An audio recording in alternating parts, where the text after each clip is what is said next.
குலமாய் வருவோம்.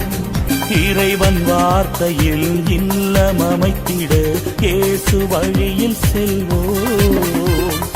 உறவு வளம் பெற உண்மை உரு பெற உலகில் சாட்சியாவோம். கல்வாரி பலியின் நினைவே எம் வாழ்வில் வசந்தம் வருமே. கல்வாரி பலியின் நினைவே எம் வாழ்வில் வசந்தம் வருமே. இறை மகிமைக்காக உழைப்போம், மண்ணில் மனிதன் மலர இணைவோம். இறை மகிமைக்காக உழைப்போம், மண்ணில் மனிதன் மலர இணைவோம். இறை பலியினில் இணைந்திடுவோம், இறைவனில் கலந்திடுவோம். இதயத்தில் இருப்பவரே இறை குலமாய் வருவோம். ஏழை எளியவர் இறைவன் செய்தியை ஏற்று மகிழச் செய்வோம். மாறும் உலகில் மாறாவும் அன்பில் மாற்றம் கண்டு கொள்வோம். கல்வாரி பலியின் நினைவே எம் வாழ்வில் வசந்தம் வருமே. கல்வாரி பலியின் நினைவே எம் வாழ்வில் வசந்தம் வருமே. இறை மகிமைக்காக உழைப்போம், மண்ணில் மனிதன் மலர இணைவோம். இறை மகிமைக்காக உழைப்போம், மண்ணில் மனிதன் மலர இணைவோம். இறை பலியினில் இணைந்திடுவோம், இறைவனில் கலந்திடுவோம். இதயத்தில் இருப்பவரே இறை குலமாய் வருவோம். இறை மகிமைக்காக உழைப்போம், மண்ணில் மனிதம் மலர இணைவோம். இறை மகிமைக்காக உழைப்போம், மண்ணில் மனிதம் மலர இணைவோம். தந்தை மகன் தூயாவியாரின் பெயராலே ஆமென். நமக்காக பலியாகி உயிர்த்தெழுந்த நம் தலைவராகிய இயேசு கிறிஸ்துவின் அருளும் கடவுளின் அன்பும் தூயாவியாரின் தோழமையும் உங்கள் அனைவரோடும் இருப்பதாக. உமான்மாவோடும் இருப்பதாக. இயேசு கிறிஸ்துவில் அன்பிற்குரிய அருமையான சகோதர சகோதரிகளே, உங்கள் அனைவரையும் இன்றைய திருப்பலிக்கு வருக என அன்போடு அழைக்கின்றேன். நான் உங்களிடம் அன்பு கூர்ந்தது போல நீங்களும் ஒருவர் மற்றவரிடம் அன்பு கூறுங்கள். இயேசுவினுடைய அன்பு கட்டளை அழகான கட்டளை, ஆழமான உணர்வுபூர்வமான ஒரு கட்டளை. இதை வார்த்தை வடிவில் ஆண்டவர் நிறுத்திக் கொள்ளவில்லை, மாறாக வாழ்க்கையாக அதை வடித்து கொடுக்கின்றார். அன்பிற்காக தன்னுடைய ஆவியையும் அர்ப்பணிக்கின்றார். தந்தையே, உமது கையில் என் ஆவியை ஒப்படைக்கின்றேன் என்று சொன்ன பொழுது எந்த மக்கள் இயேசுவிடம் வந்தார்களோ, எந்த மக்கள் இயேசுவிடம் அருளை பெற்றுக்கொண்டார்களோ, அதே சமயத்தில் எந்த மக்கள் இயேசுவை வெறுத்தார்களோ அத்தனை பேருக்காகவும் இயேசு தன்னுடைய அன்பை பகிர்ந்து கொடுக்கின்றார். இன்றைக்கு நாமும் சிந்தித்து பார்ப்போம். இயேசுவினுடைய அன்பை பிறரோடு பகிர்ந்து கொள்ள இந்த திருப்பலியில் வரம் வேண்டுவோம். இன்றைய தினம் சிறப்பாக கொரோனா தொற்று நோயினுடைய தாக்கம் பாதிப்பு அதிகரித்து கொண்டிருக்கின்ற சூழ்நிலையில் இறைவன் இந்த உலகத்தை, மனித சமுதாயத்தை இந்த மாபெரும் அச்சத்திலிருந்து, பயத்திலிருந்து விடுவித்து காப்பாற்ற வேண்டும் என்று இந்தியாவிலே 4 லட்சத்திற்கு மேல் ஒரு நாளைக்குரிய தொற்று அதிகரித்து கொண்டிருக்கின்ற ஒரு சூழலில் இது வெளியேற்றப்பட வேண்டும் என்று, இந்த நோய் விரட்டியடிக்கப்பட வேண்டும் என்று, மக்கள் அனைவரும் நலம் பெற்று இல்லம் திரும்ப வேண்டும் என்று நம்பிக்கையோடு மன்றாடுவோம். சகோதர சகோதரிகளே, தூய மறை நிகழ்வுகளை கொண்டாட நாம் தகுதி பெறும் பொருட்டு நம் பாவங்களை ஏற்றுக்கொள்வோம்.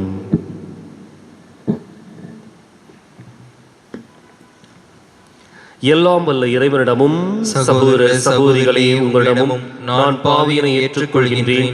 ஏனெனில் சிந்தனையாலும் சொல்லாலும் செயலாலும் கடமையில் தவறியதாலும் பாவங்கள் பல செய்தேன். என் பாவமே என் பாவமே என் பெரும் பாவமே. ஆகையால் எப்போதும் கன்னியான புனித மரியாவையும் வானதூதர் புனித அனைவரையும் சகோதர சகோதரிகளை உங்களையும் நம் இறைவனாகிய ஆண்டவரிடம் எனக்காக வேண்டிக் கொள்ள மன்றாடுகிறேன். எல்லாம் வல்ல இறைவன் நம்மீது இரக்கம் வைத்து நம் பாவங்களை மன்னித்து நம்மை நிலை வாழ்வுக்கு அழைத்துச் செல்வாராக. ஆமீன். ஆண்டவரே இரக்கமாயிரும். ஆண்டவரே இரக்கமாயிரும். கிறிஸ்துவே இரக்கமாயிரும். கிறிஸ்துவே இரக்கமாயிரும். ஆண்டவரே இரக்கமாயிரும். ஆண்டவரே இரக்கமாயிரும்.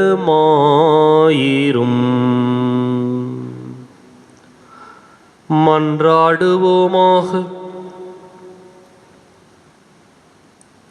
ஆண்டவரே, நாங்கள் மகிழ்ச்சியுடன் கொண்டாடும் பாஸ்கா மறை நிகழ்வுகளுக்கு ஏற்ப எங்கள் வாழ்வு அமைந்திட அருள் புரியுமாறு உம்மை வேண்டுகின்றோ.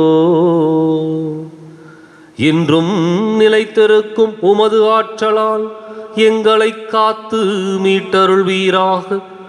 உம்மோடு தூயாவியாரின் ஒன்றிப்பில் இறைவனாய் என்றென்றும் வாழ்ந்து ஆட்சி செய்கின்ற எங்கள் ஆண்டவரும் உம் திருமகனுமாகிய இயேசு கிறிஸ்து வழியாக உம்மை மன்றாடுகின்றோம். ஆமென். முதல் வாசகம்.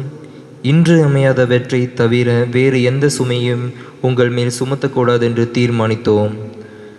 திருத்தூதர் பணிகள் நூலிலிருந்து வாசகம். 15ஆம் அதிகாரம் 22 முதல் 31 வரையுள்ள இறைவசனங்கள். அந்நாட்களில் திருத்தூதர்களும் மூப்பர்களும் திருச்சபையாளர் அனைவரும் தம்முள் சிலரை தேர்ந்தெடுத்து அவர்களை பவுலோடும் பர்னபாவோடும் அந்தியோக்கியாவுக்கு அனுப்புவது என்று தீர்மானித்தனர். அவ்வாறே அவர்கள் சகோதரர்களிடையே முதன்மை இடம் பெற்றிருந்த பர்சபா என அழைக்கப்பட்ட யூதாவையும் சீலாவையும் தேர்ந்தெடுத்தார்கள்.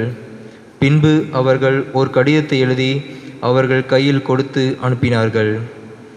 அக்கடிதத்தில் திருத்தூதரும் மூப்பரும் சகோதரம் ஆகிய நாங்கள் அந்தியோக்கியா, சீரியா, சிசிலியா ஆகிய இடங்களில் உள்ள பிற இனத்து சகோதர சகோதரர்களுக்கு வாழ்த்து கூறுகிறோம். எங்களுள் சிலர் அங்கு வந்து தங்களுடைய பேச்சால் உங்களது மனத்தை குழப்பி உங்களை கலக்கமுற செய்தனர் என்று கேள்விப்பட்டோம். அவர்களுக்கு நாங்கள் என்ன கட்டளை கொடுக்கவில்லை. எனவே நாங்கள் ஒரு மனத்துடன் கூடி வந்து சிலரை தேர்ந்தெடுத்து எம் அன்புக்குரிய பர்னபா, பவுல் ஆகியோரோடும் உங்களுடன் அனுப்பவித்து தீர்மானித்தோம். இவர்கள் இருவரும் நம் ஆண்டவர் இயேசு கிறிஸ்துவுக்காக தங்கள் உயிரையும் கொடுக்க துணிந்தவர்கள். எனவே நாங்கள் யூதாவையும் சீலாவையும் உங்களிடம் அனுப்புகிறோம். அவர்கள் நாங்கள் எழுதுகிற இவற்றை தங்கள் வாய்மொழி மூலம் உங்களுக்கு அறிவிப்பார்கள். இன்று அமையாதவற்றை தவிர அதிகமான வேறு எந்த சுமையும் உங்கள் மேல் சுமத்தக்கூடாது என தூயாவியரும் நாங்களும் தீர்மானித்தோம். சிலைகளுக்கு படைக்கப்பட்டவை, இரத்தம், கழுத்து நெரிக்கப்பட்டு செத்தவை மற்றும் பரத்தமை ஆகியவற்றை நீங்கள் தவிர்த்து உங்களை காத்துக்கொள்வது நல்லது. வாழ்த்துங்கள் என்று எழுதினார்கள். யூதாவும் சீலாவும் விடைபெற்று அந்தியோக்கியா வந்தனர். அங்கு மக்களை கூட்டி கடிதத்தை கொடுத்தனர். அதை வாசித்ததும் அவர்கள் ஊக்கமடைந்து மகிழ்ச்சியுற்றார்கள். ஆண்டவரின் அருள்வாக்கு. இறைவா உமக்கு நன்றி. பதிலுரை பாடல் பல்லவி. என் தலைவரை மக்களினங்களிடையே உமக்கு நன்றி செலுத்துவேன். என் தலைவரை மக்களினங்களிடையே உமக்கு நன்றி செலுத்துவேன். என் உள்ளம் உறுதியாயிருக்கின்றது, கடவுளே, என் உள்ளம் உறுதியாயிருக்கின்றது. நான் பாடுவேன், உம்மை புகழ்ந்து பாடுவேன். என் நெஞ்சே விழித்தெழு, வீணையே யாழே விழித்தெழுங்கள்.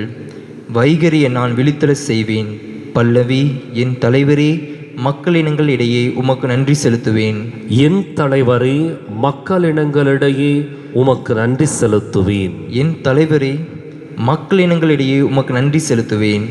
எல்லா இனத்தினரிடம் இடையே உமக்கு புகழ்ந்து பாடுவேன். ஆண்டவரே, உமது பேரன்பு வானளவு உயர்ந்துள்ளது. உமது வாக்கு பெறலாமை முகில்களை தொடுகின்றது. கடவுளே, வானங்களுக்கு மேலாக நீர் உயர்வு பெறுவீராக. பாரெங்கும் உமது மாட்சி விளங்குவதாக. பல்லவி. என் தலைவரே, மக்களினங்கள் இடையே உமக்கு நன்றி செலுத்துவேன். என் தலைவரே, மக்களினங்களிடையே உமக்கு நன்றி செலுத்துவேன். நற்செய்திக்கு முன் வாழ்த்தொலி.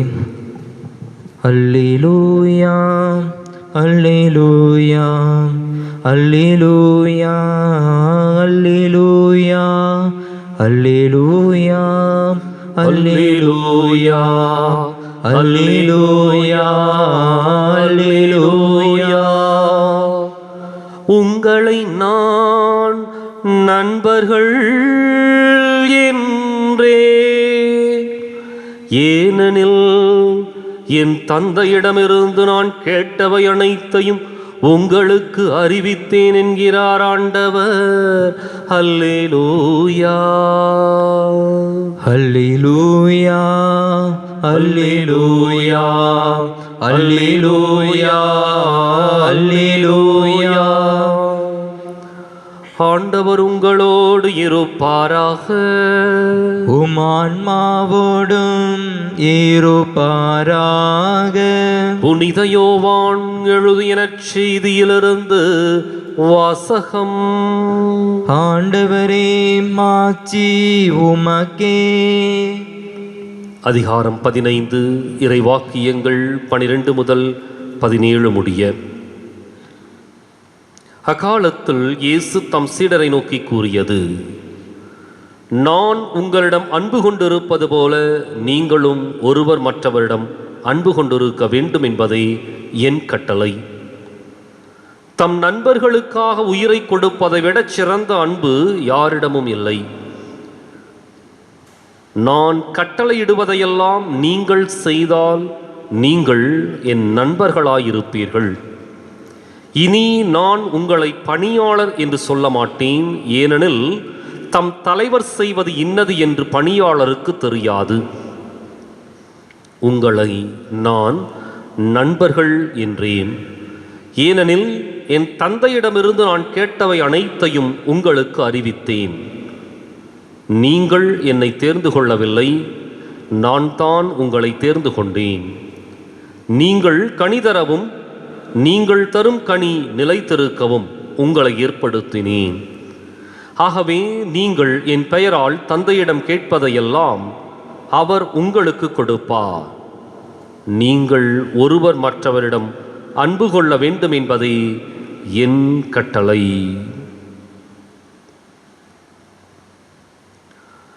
ஆண்டவரின் அருள்வாக்கு. கிறிஸ்துவே, உமக்கு புகழ்.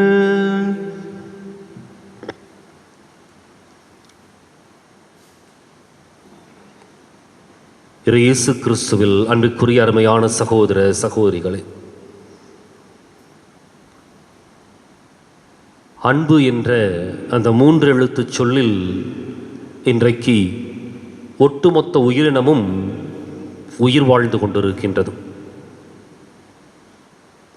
இதயங்கள் துடித்து கொண்டிருந்தாலும் அன்புதான் அந்த இதயத்தை கூட துடிக்க வைக்கின்றது. இன்றைக்கு அன்பை பற்றி பேசாத மதங்கள் இல்லை, அன்பை பற்றி போதிக்காத சமயங்கள் எதுவும் இல்லை. அன்பினை அடிப்படையாக கொண்டு உரையாற்றுகின்ற ஆன்மீக தலைவர்கள் ஏராளம் ஏராளம்.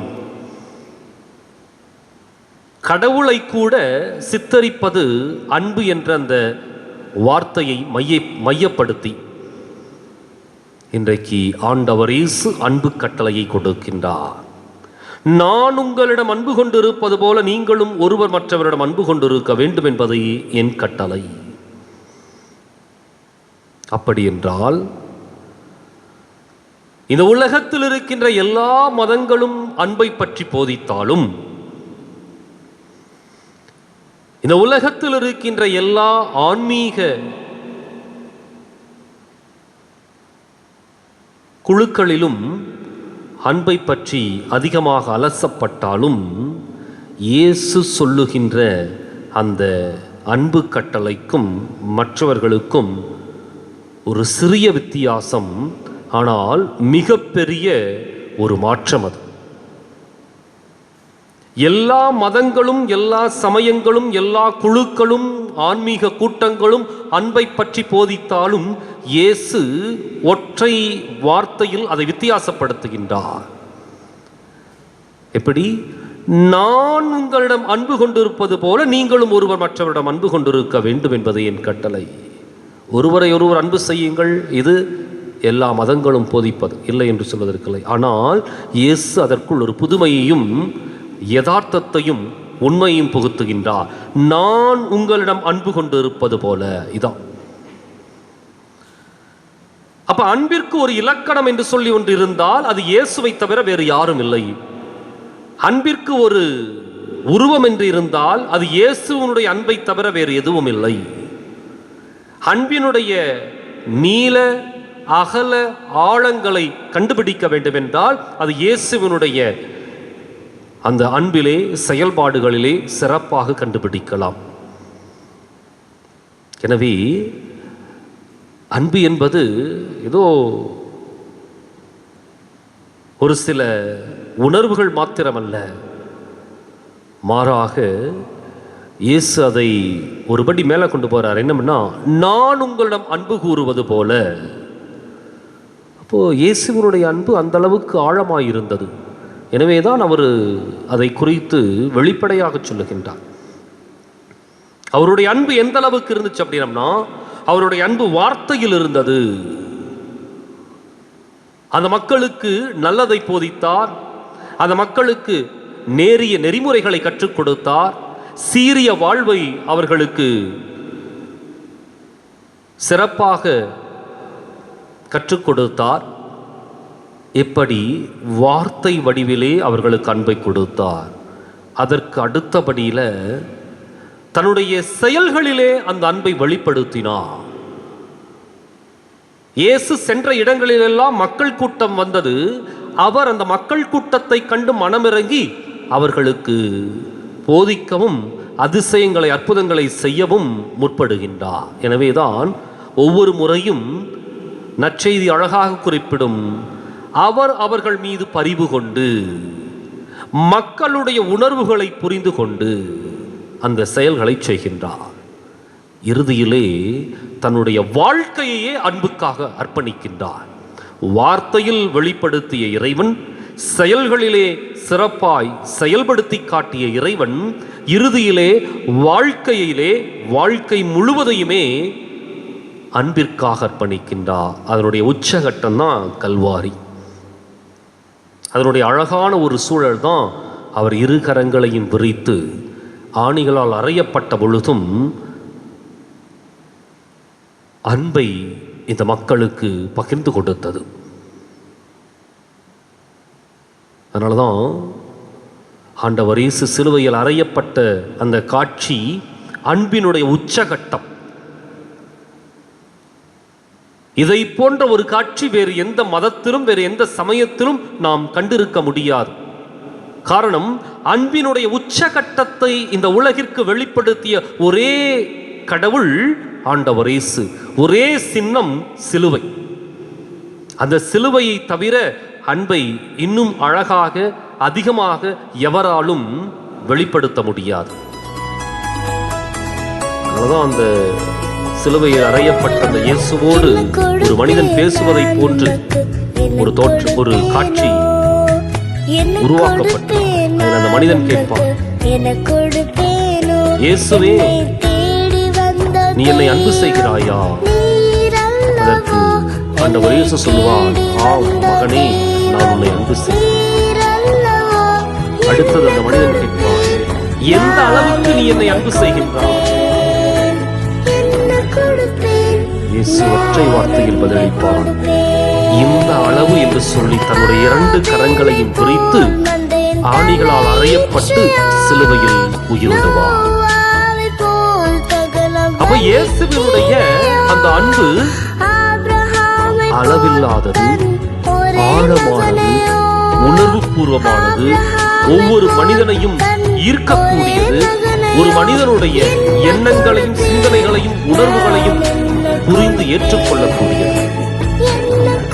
அப்படிப்பட்ட உன்னதமான ஒரு இந்த அன்புல சுயநலம் இல்லை, அல்லது அடுத்தவர்களை தன்னுடைய கட்டுப்பாட்டிற்குள் வைத்திருக்க வேண்டும் என்ற அதிகார வெறி இல்லை. மாறாக அந்த அன்பிலே ஒரு பொதுநலமும், அந்த அன்பிலே ஒரு சுதந்திரமும் இருந்தது. அதுதான் இயேசுவினுடைய உண்மையான ஒரு அன்பு. நாம் சிந்தித்து பார்ப்போம். நாம் காட்டுகின்ற அன்பு, நாம் செய்கின்ற அன்பு, அல்லது நாம் கொடுக்கின்ற அன்பு பல நேரங்களிலே பிரதிபலனை எதிர்பார்க்கின்றது. கொடுத்தேன் எனக்கு கிடைக்கும் என்று நாம் கொடுக்கின்ற அன்பு பல நேரங்களிலே அடுத்த மனிதர்களுடைய சுதந்திரத்தை கட்டுப்படுத்துவதாக அமைந்திருக்கின்றது. நான் சொல்றதெல்லாம் கேட்கணும், நான் சொல்றதெல்லாம் செய்யணும். இயேசுவினுடைய அன்பு அப்படிப்பட்டதல்ல. மாறாக அது பரந்ததும் விரிந்ததும் சுதந்திரத்திலே திளைத்ததும். இன்றைக்கு இயேசுவினுடைய அன்பை நாம் மற்றவர்களோடு பகிர்ந்து கொண்டு உண்மையான அன்பின் சாட்சிகளாக வாழ இந்த திருப்பலியில் சிறப்பாய் ஜெபிப்போம்.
சகோதர சகோதரிகளை, என்னுடையதும் உங்களுடையதுமான இப்பலி எல்லாம் வல்ல தந்தையாக இறைவனுக்கு ஏற்றதாகும்படி மன்றாடுங்கள். ஆண்டவர் தமது பெயரின் புகழ்ச்சிக்காகவும் மாட்சிக்காகவும் நமது நன்மைக்காகவும் புனித திரவை அனைத்து நல்லதுக்காகவும் நமது கையிலிருந்து இப்படி ஏற்றுக்கொள்வாராக. ஆண்டவரே, காணிக்கைகளை கனிவுடன் புனிதப்படுத்தி அருள உம்மை வேண்டுகின்றோ. இந்த ஆன்மீக பலியின் காணிக்கையை ஏற்று எங்களை உமக்கு நிலையான கொடையாக மாற்றுவீராக. எங்கள் ஆண்டவராகிய கிறிஸ்து வழியாக உம்மை மன்றாடுகின்றோம். ஆமென்.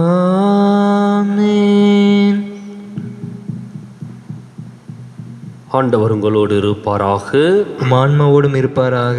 இதயங்களை மேலே எழுப்புங்கள். ஆண்டவரிடம் எழுப்பியுள்ளோம். நம் இறைவனாகிய ஆண்டவருக்கு நன்றி கூறுவோம். அது தகுதியும் நீதியும் ஆனதே. ஆண்டவனை எக்காலத்திலும் உம்மை புகழ்ந்துரைப்பதும் எல்லாவற்றுக்கும் மேலாக எங்கள் பாஸ்காவாகிய கிறிஸ்து பலியான இச்சிறப்பான காலத்தில் உமையினு மிகுதியாக வாழ்த்தி போற்றுவதும் மெய்யாகவே தகுதியும் நீதியும் ஆகும். எங்கள் கடமையும் மீட்புக்கு உரிய செயலுமாகும். கிறிஸ்து தம் திருவுடலை ஒப்புக் கொடுத்து சிலுவையின் மெய்யான பலியில் முற்கால பலிகள் நிறைவு பெறச் செய்தருளினார். எங்கள் மீட்புக்காக அவர் உம்மிடம் தம்மையே கையளித்த போது அவரே குருவாகவும் பலிப்பீடமாகவும் செம்மறியாகவும் விளங்கினார். ஆகவே பாஸ்கா மகிழ்ச்சி பொங்க அனைத்துலகின் மாந்தர் அனைவரும் மக்களிக்கின்றனர். அவ்வாறே ஆற்றல் மிக்கோரும் அதிகாரம் கொண்ட தூதர்களும் உமது மாட்சியை புகழ்ந்து பாடி முடிவின்றி சொல்வதாவது: தூயவர் தூயவர் தூயவர், வான்படைகளின் கடவுளாம் ஆண்டவர், விண்ணகமும் மண்ணகமும் உமது மாட்சியால் நிறைந்துள்ளன. உன்னதங்களிலே ஓசானா. ஆண்டவர் பெயரால் வருகிறவர் ஆசி பெற்றவர். உன்னதங்களிலே ஓசானா. தாயும் தந்தையுமான இறைவா, நீர் மெய்யாகவே தூயவர், தூய்மை அனைத்துக்கும் ஊற்று. ஆகவே உம்முடைய ஆவியை பொழிந்து காணிக்கைகளை தூய்மைப்படுத்தமை வேண்டுகின்றோம். இவ்வாறு எங்கள் ஆண்டவர் இயேசு கிறிஸ்துவின் உடலும் இரத்தமுமாக எங்களுக்கு இவை மாறுவனவாக. அவர் பாடுபட உளம் கனிந்து தம்மை கையளித்த போது அப்பத்தை எடுத்து நன்றி செலுத்தி அதை பிட்டு தம் சீடர்களுக்கு அளித்து கூறியதாவது: அனைவரும் இதிலிருந்து பெற்று உண்ணுங்கள், ஏனெனில் இது உங்களுக்காக கையளிக்கப்படும் என் உடல்.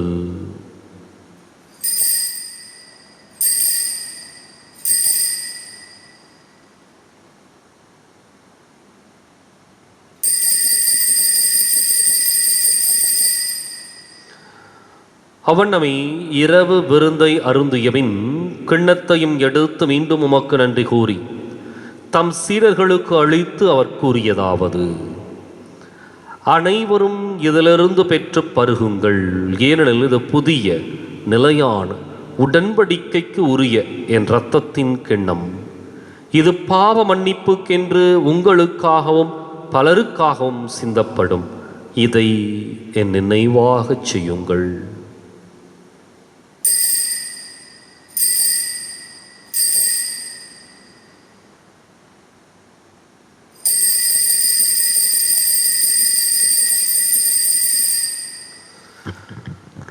நம்பிக்கையின் மறை பொருள். ஆண்டவரே,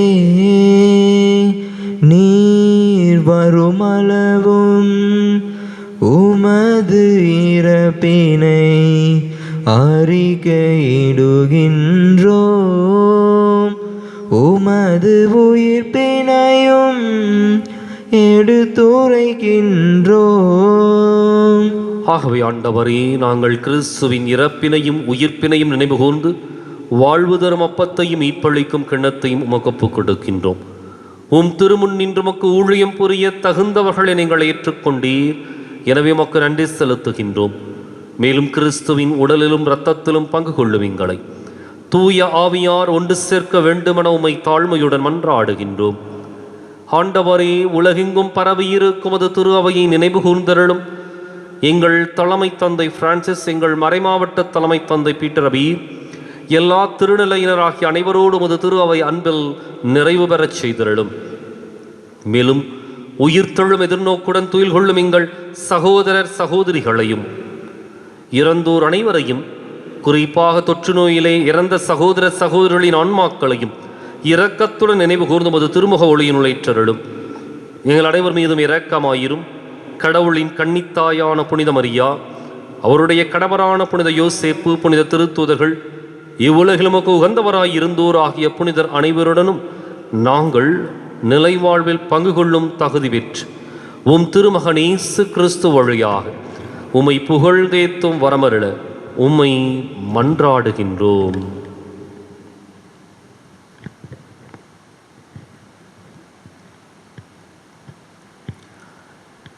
இவர் வழியாக இவரோடு இவரில் எல்லாம் வல்ல இறைவனாகிய தந்தையே, தூய ஆவியாரின் ஒன்றிப்பில் எல்லா புகழும் மாட்சியும் என்றென்றும் உமக்கு உரியதே. ஆமென், ஆமென், ஆமென்.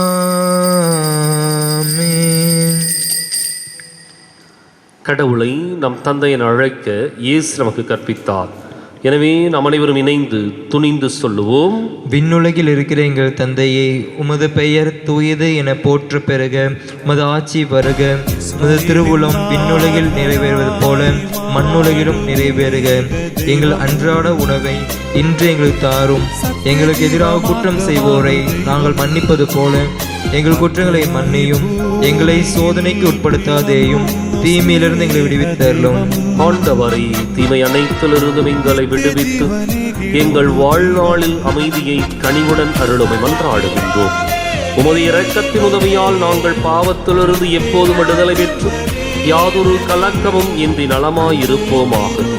நாங்கள் எதிர்நோக்கி இருக்கும் பேரின்பத்துக்காகவும் மீட்பராகிய இயேசு கிறிஸ்துவின் வருகைக்காகவும் காத்திருக்கின்றோம். ஏனெனில் ஆட்சியும் வல்லமையும் மாட்சியும் என்றென்றும் உமதே. ஆண்டவரே இயேசு கிறிஸ்துவை, அமைதியை உங்களுக்கு விட்டுச் செல்கின்றேன், என் அமைதியையே உங்களுக்கு அளிக்கின்றேன் என்றும் திருத்தூதர்களுக்கு மொழிந்தீரேன். எங்கள் பாவங்களை பாராமல் உமது திருவை நம்பிக்கையை கண்ணோக்கி உமது திருவுளத்துக்கு ஏற்பதற்கு அமைதியையும் ஒற்றுமையும் அளித்தருள்வீராக. என்றென்றும் வாழ்ந்து ஆட்சி செய்கின்றவர் நீரே. ஆமென். ஆண்டவருடைய அமைதி உங்களோடு என்றும் இருப்பதாக. உமான்மாவோடும் இருப்பதாக. ஒருவருக்கொருவர் அமைதியை பகிர்ந்து மகிழ்வோம். உலகின் பாவங்களை போக்கும் இறைவனின் செம்மறியே, எங்கள் மேல் இரக்கமாயிரும். உலகின் பாவங்களை போக்கும் இறைவனின் செம்மறியே, எங்கள் மேல் இரக்கமாயிரும். உலகின் பாவங்களை போக்கும் இறைவனின் செம்மறியே, எங்களுக்கு அமைதி அளித்தருளும். மக்களுக்கு மன்னா பொழிச்சு எரிவெயிலில் மேகத்தணலாய் இருளில் ஸ்நேகமாளமாய் சீனாய் மாமல முகளில் நீ நீதி பிரமாணங்கள். இதோ இறைவனின் செம்மறி, இதோ உலகின் பாவங்களை போக்குகின்றவர். அன்பிற்காக தன்னையே பலியாக்கிய தெய்வம் இவரை. இந்த செம்மறியின் விருந்துக்கு அழைக்கப் பெற்றோர் பேறு பெற்றோர். ஆண்டவரே, நீர் நிலத்தில் எழுந்தருள நான் தகுதியற்றவன். ஆனால் ஒரு வார்த்தை மட்டும் சொல்லி அருளும், எனது ஆன்மா நலமடையும்.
மன்றாடுவோமாக.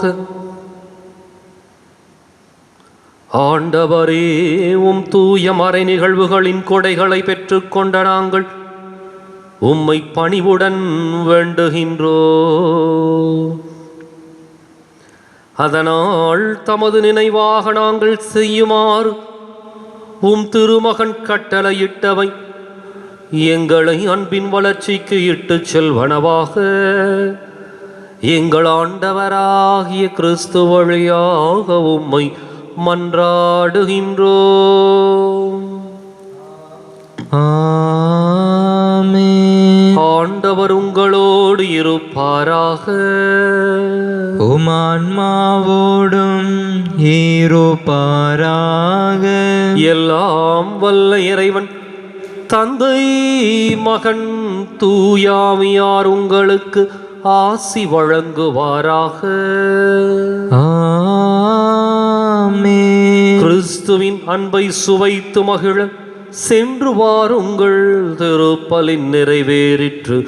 அல்லேலூயா, அல்லேலூயா. இறைவனுக்கு நன்றி. அல்லேலூயா, அல்லேலூயா. வலது வாய்க்காலுக்காக ஜெபம். அன்பு தந்தையே இறைவா, அன்பு தந்தையே இறைவா, கேளுங்கள் கொடுக்கப்படும், கேளுங்கள் கொடுக்கப்படும், தட்டுங்கள் திறக்கப்படும், தட்டுங்கள் திறக்கப்படும், தேடுங்கள் கண்டடைவீர், தேடுங்கள் கண்டடைவீர் என்ற இறை வார்த்தையில் என்ற இறை வார்த்தையில் நம்பிக்கை வைத்து ஜெபித்தோம். நம்பிக்கை வைத்து ஜெபித்தோம். அதன் பலனாக எங்களுடைய பகுதிக்கு தேவையான குடிநீர் திட்டங்களை நிறைவேற்றி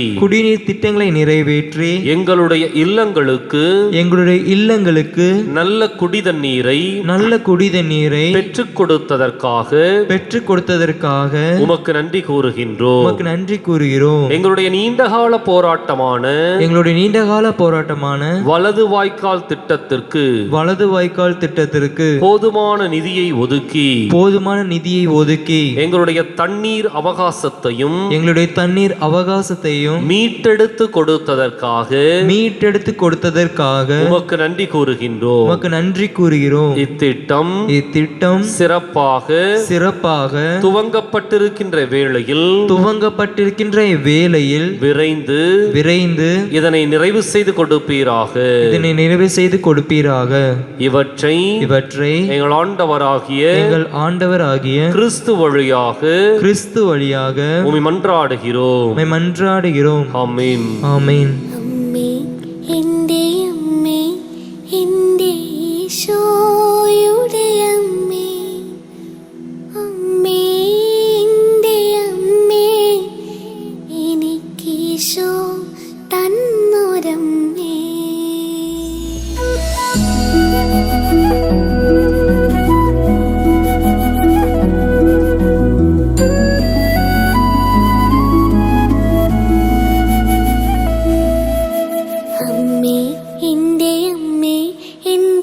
ഈശോയുടെ അമ്മേ, അമ്മേ എൻ്റെ അമ്മേ, എനിക്കീശോ തന്നൊരമ്മേ. അമ്മേ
மிழிகள்